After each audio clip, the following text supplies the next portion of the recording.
he's a defending champion, he's the greatest ever, especially on grass.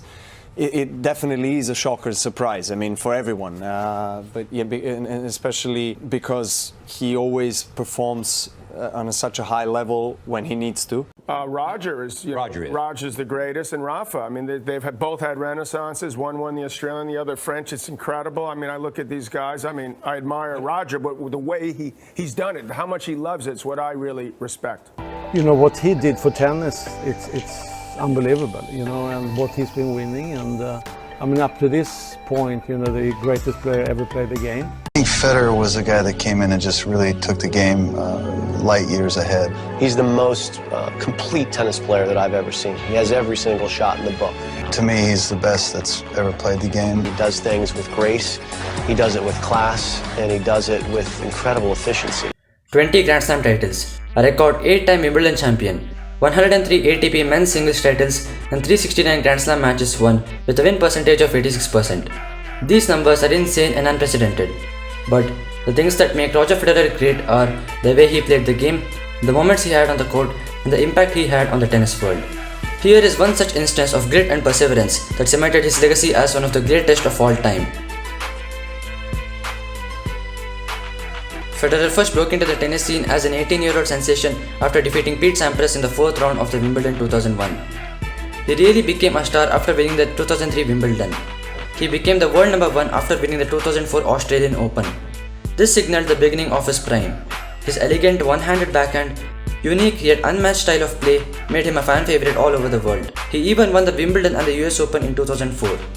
The only major he had to win to complete his career Grand Slam was the French Open. But in 2005, a teenage sensation from Spain made his entry to big-time tennis.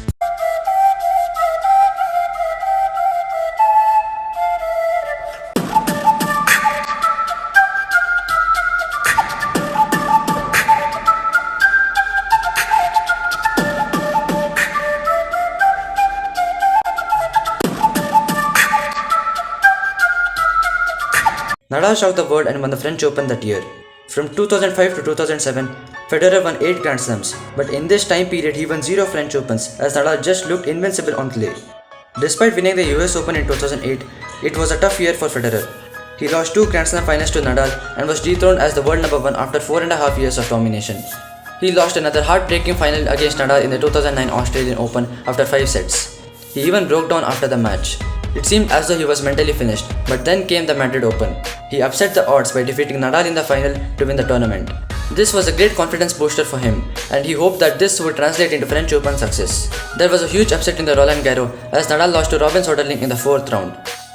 This was Federer's best chance, but in the 4th round against Tommy Haas, he was 2 sets down. In the 3rd set, he was 3-4, 30-40 down on his serve. His French Open dream started to fade away, and it seemed as though he was never destined to be the king of Paris. But then, Federer did this.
He fought back brilliantly and was miraculously able to turn this match around, displaying his mental fortitude.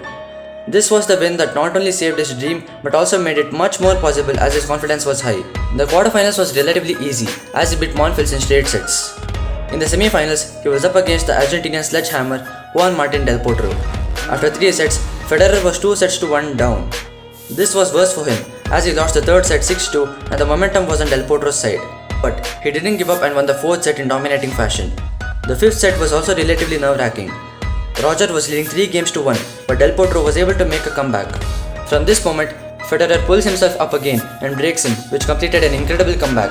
This sealed him a final spot. This was his 4th consecutive French Open final. But this was different. Nadal wasn't the player on the other side.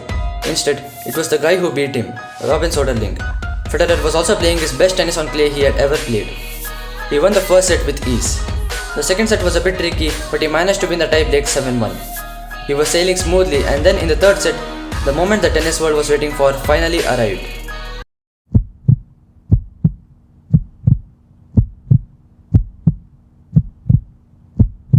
He achieved the unthinkable and won that year's French Open against all the odds. This moment in his career, or rather this French Open tournament as a whole, saved his career. He was on the verge of losing his position as one of the best, but this victory kept his superstar status alive.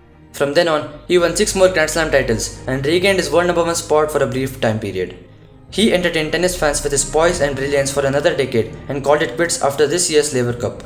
He became the first player in men's tennis to win 20 Grand Slams in 2018. He was also able to muster up 13 ATP 1000 titles after the French Open triumph. Federer had one of the most incredible primes in tennis history, winning 11 Grand Slams from 2004 to 2007. He was able to sustain for a long time in this tennis game as he was able to win 3 Grand Slams after turning 35. These are the moments that separate the good players from the elite and the greatest players ever. These are the moments that prove all the doubters wrong and immortalize the player. This was the moment a man became a legend. This video shoutout is Rohit Tar. The correct answer for my last video's question was Erling Haaland. If you want to be shouted out in the next video, here's the question for the day. Who did Federer beat in the 2018 Australian Open final to win his 20th Grand Slam? The first person to comment the correct answer for this question is going to get a shoutout in my next video. If you enjoyed this video, don't forget to like and subscribe as it helps the channel a lot. Until next time.